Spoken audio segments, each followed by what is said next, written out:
Hey y'all, I'm James Wright and welcome to my shop. Today we're talking chisel test and you know what that means. Spreadsheets!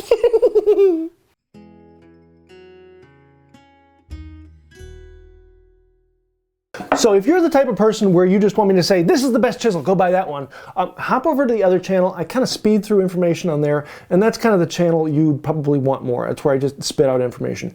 On this one, I'm going to go through the whole why and actually look at the data and numbers and really dig into this. But to answer for everyone, for me personally, out of all the numbers I've seen, it's the Nerix Richter. But let me explain why. So without further ado, all of the chisels that I have in the test, we have the Aldi chisel, Ashley Isles, Bahco Ergo, which is actually, a lot of people consider this the best chisel ever made. And they're actually kind of collectible because of that. But it is where Bahco bought out EA Berg and they started to do a few things with it. If I were to include the Bahco Ergo, I would have 9 different Bahco or EA Berg chisels. But for the average test with the EA Berg, I just went with the ones that were actually branded EA Berg, not the ones that were branded Bahco. We also have a Blue Spruce, we have the Blue Steel, we have the Bucks Brothers, we have a Craftsman Black, we have a Gerbeck, which is a cheap one from Amazon, we have a Harbor Freight plastic, a Harbor Freight wooden, Holes First black handle, which has a flat bottom,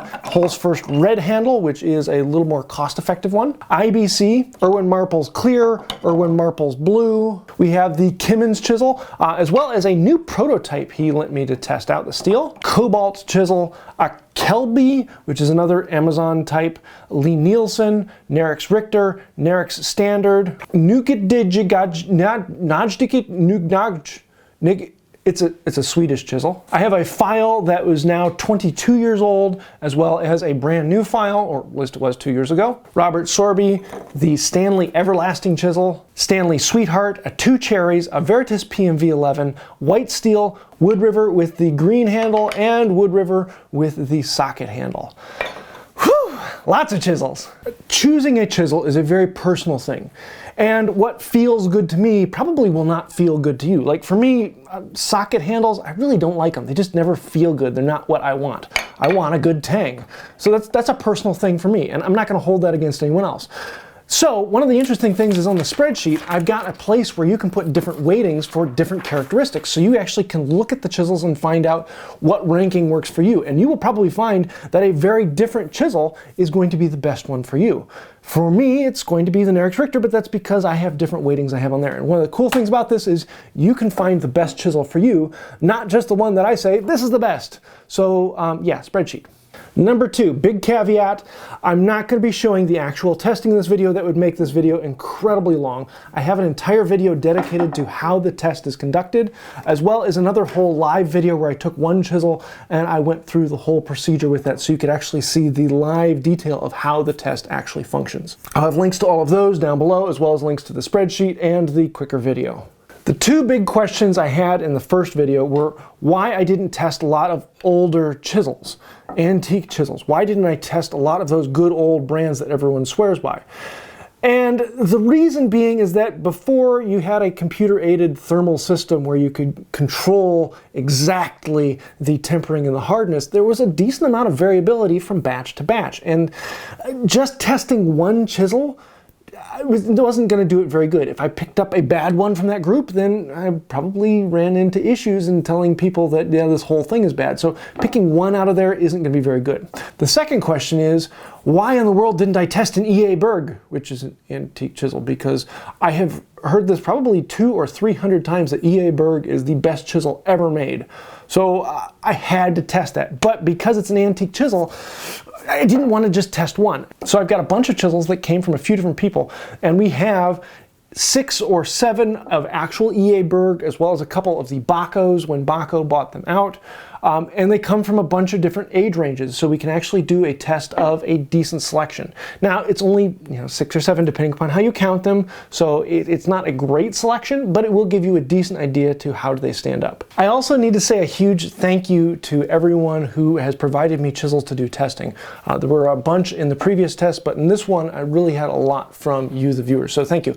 Daniel Jansen, Adam Fott, Aaron Fenn, Randy Ridley, Ava Sato, James Waplan, I'm sorry, I'm butchering names, Matthew Wright, Peter Bonsigneri, and Kimmons Tools. So thank you all for sending these in to be tested. You'll be getting them back here soon. And if you do ever meet any of them on social media or in person, tell them thank you, because they are actually being able to provide these so I can get the data out. So without further ado, let's head over to the computer and take a look at the spreadsheets. So number one, first and foremost, when you get into the sheet, you can come up here to File, you can click Make a Copy, and then you can do any changes you want to your copy. This sheet, mine, is locked. You cannot edit it, but if you make a copy, you can make all sorts of changes. You can scroll down to the bottom and you can change your values here, so you can actually put different weights to different values and parameters. Speaking of parameters, let's look through this. Number one is price. That comes over here to the price. The more expensive, you're going to get a really low score. The high score on this is a really cheap one, $1.50 for the Harbor Freight wooden chisel. Number two is feel. Feel is really, it's very subjective. It is how I think the chisel feels. Now, everyone's going to have a different feel, and so it really comes down to you. Which one do you like more? Feel, you can change those numbers all you want. The rest of them are very objective numbers, but feels subjective. Number three, we have hardness, and this is straight over here onto the hardness, the HRC numbers. The harder it is, the higher the number. The softer it is, the lower the number. Sharpenability. Sharpenability is the sharpening test, which I actually have farther over here. Whoop, sharpenability, that's right here. And so these numbers, the easier it is to sharpen, the higher the number. The harder it is to sharpen, the lower the number. Keenness. This is the average of all of the sharpness. When I actually sharpened the chisel and I checked it, we have the starting sharpness here. And so the average number of all of the starting sharpnesses is its keenness. On average, how sharp can you get that particular chisel? Durability is the main majority of the test. That's everything from this point over. And there is a lot on this. So each one of these sections is the durability test. So here we have the Douglas fir at 20 degrees. So test A, B, and C. Every chisel is tested 3 times, and then it's the average of that. Then the next section, we can slide over a little farther. We have Douglas fir at 25 degrees. And then, of course, we have Douglas fir at 30 degrees. And then we're going to do it again with hickory at 20, 25, and 30. And then again with lignum vitae at 20, 25, and 30. And so all of this information, test A, B, and C, is then averaged over here, and the difference is the average difference between beginning and after. This difference number is the number that goes into the durability, because all of these differences then get pulled back over here to the average durability. And so this is the average difference from beginning to end on that chisel. And this is where the durability number comes from, is this row right here. Average durability, there you go. This is, in my book, one of the most important things, but everyone's book is a little bit different. So you can scroll down here and you can change these numbers. What is most important to you? Is price the most important thing? Then change that to a 10. So we can go 10. Feel. Feel may not be important to you. Let's change that to a 2. Hardness. Some of you are going to be like, ooh, yeah, hardness is just about everything. Let's change that to a 9. Sharpenability, I don't care. Let's make that a 0. Keenness. Keenness, let's make that, it's a 6. That's a 6. Durability is almost always important, but maybe not as much to you. So let's make keenness an 8. Oop, not 88, but 8.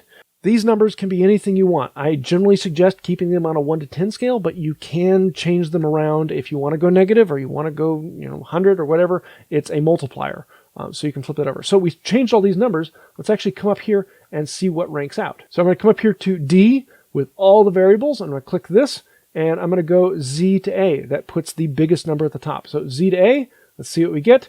And now we have the Aldi chisel is the best. Number 2 is actually the Kimmons A2 chisel.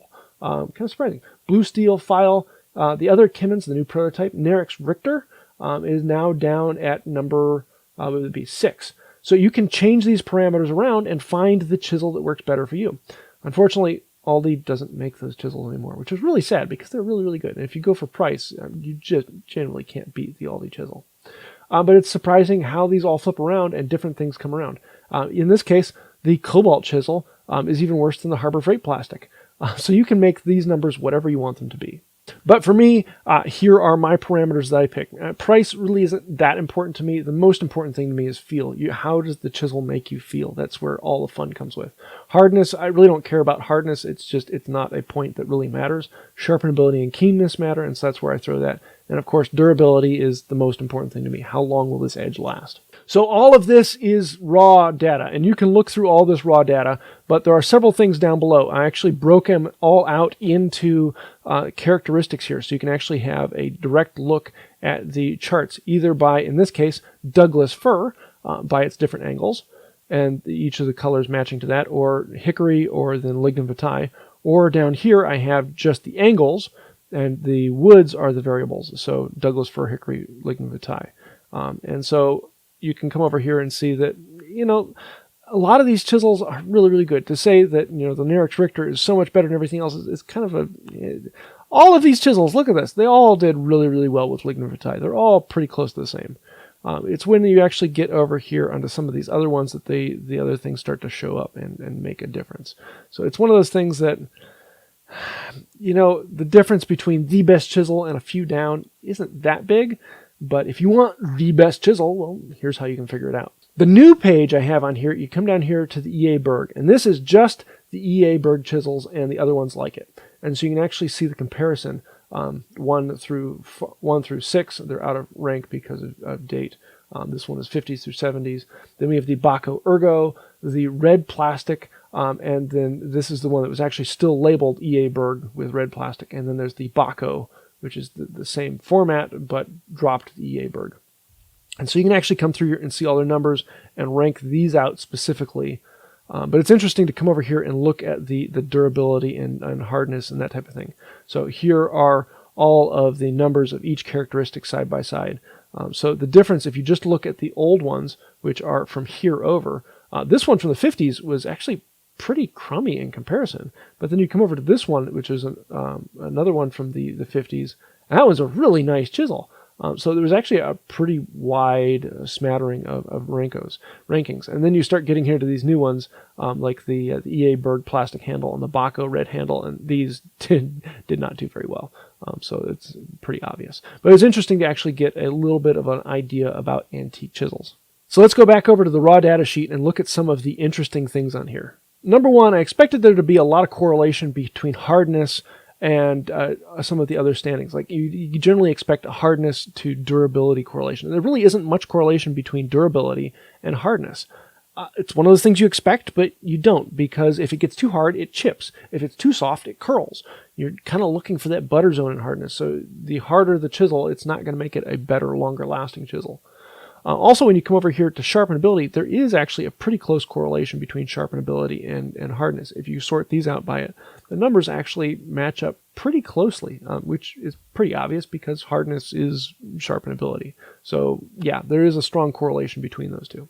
There is a little bit of a correlation between hardness and keenness. Though keenness, I have to say, be very, very careful with that, because that is how sharp can you get this chisel.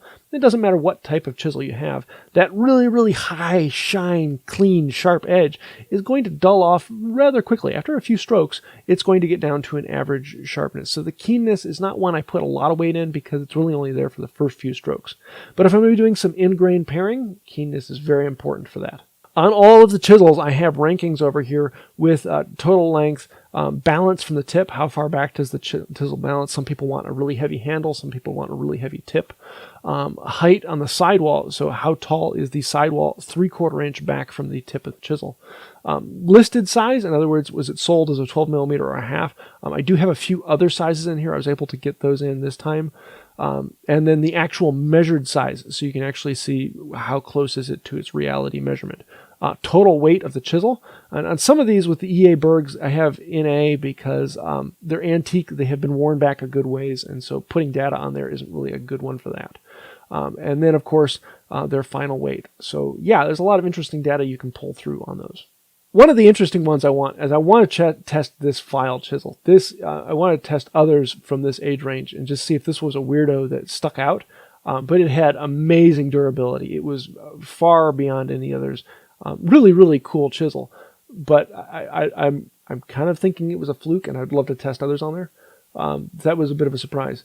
The Kimmins, that one came out really close. Even the new prototype was really close. Durability, they're right about the same, so you kind of expect that. So really, really good chisel. And you do see a lot of the high-value chisels up here at the top. The Wood River Socket and the Wood River Green are pretty close to each other.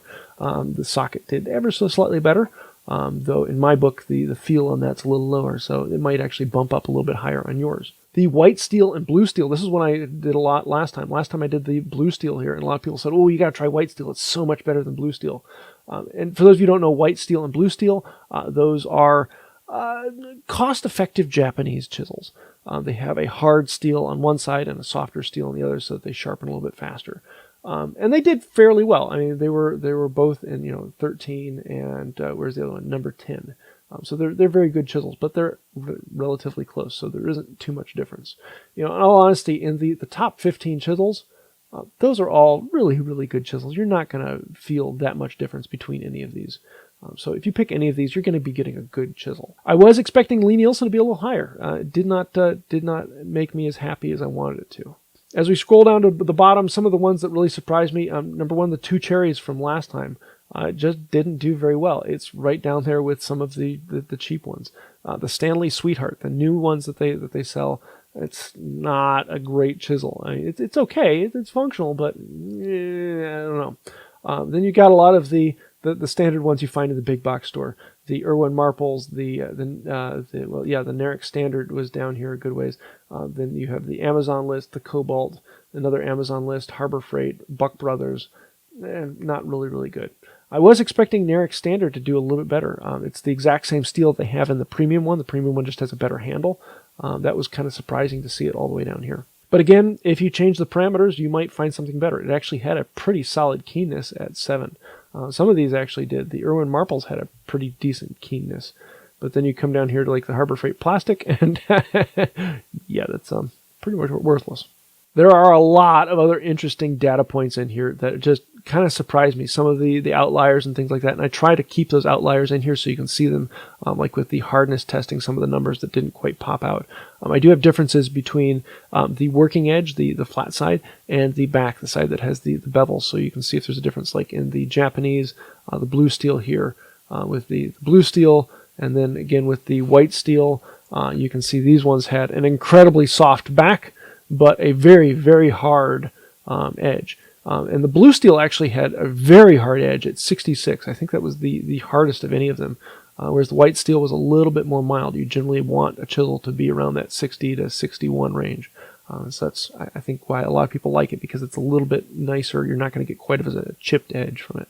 I really do want to see you guys dig into this and let me know what information in here was interesting. Like occasionally I'll come across some out here with the NA. These are chisels that didn't even make it through. I couldn't chop all the way through it. At some point, it just ended up being a flat blade screwdriver.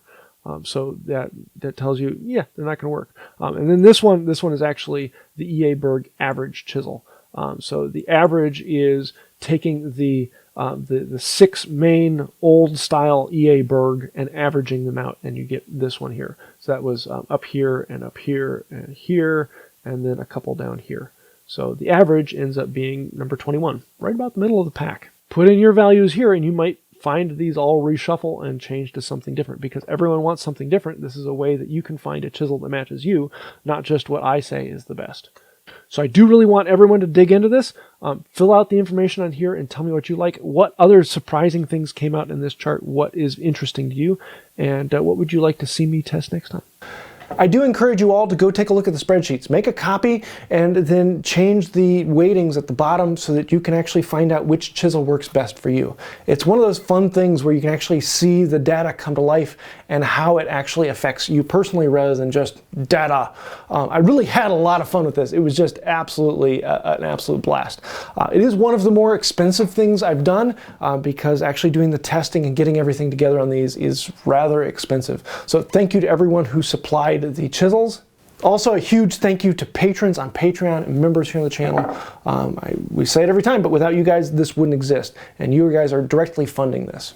If you think of a chisel that I should have done, let me know that down in the comments down below. I'll probably be doing another one in the future where I'll be adding more onto it. It's kind of the way this type of thing goes. But we'll see how that goes. If you do have something, then let me know, and maybe we'll add that next time. Also, I'd love to hear your thoughts. What was surprising to you? Was there anything that really popped out to you that was very interesting or something you weren't expecting? Let me know that down below. All of the comments, as well as hitting like, share, and subscribe, those help out the channel, so thank you. And I do read through all the comments and I answer as many as I can. So thank you for that, and I hope you like it. I do also want to say a huge thank you to all of the patrons on Patreon. They're the people who are scrolling over on the side, literally providing for this channel and keeping us on the air. Without patrons and members, this channel wouldn't exist. And they're one of the reasons why I can spend the money to create the tests and actually do this type of thing. Thank you for that. If you'd like to find out more about Patreon, there are links to that down in the description, or you can click the little join button to become a member here on YouTube. We do have special perks for both. One of them was actually early access to the data. As I entered the data, they could actually go in and see it. And I had quite a few of them giving me comments of, hey, maybe you should change this or show this in the data, or how you can fit this in there. It was kind of interesting to work with patrons and members. So thank you. I think that'll about do it for now. And until next time, have a wonderful day. The other day, my wife said, you know, I really just want to cuddle up in some sheets and go to sleep. And I said, yeah, I think I do too. So I went downstairs and I got out the computer and pulled up Google Sheets, and she was right. Why is it that every time I open Google Sheets, I hear love music playing in the background?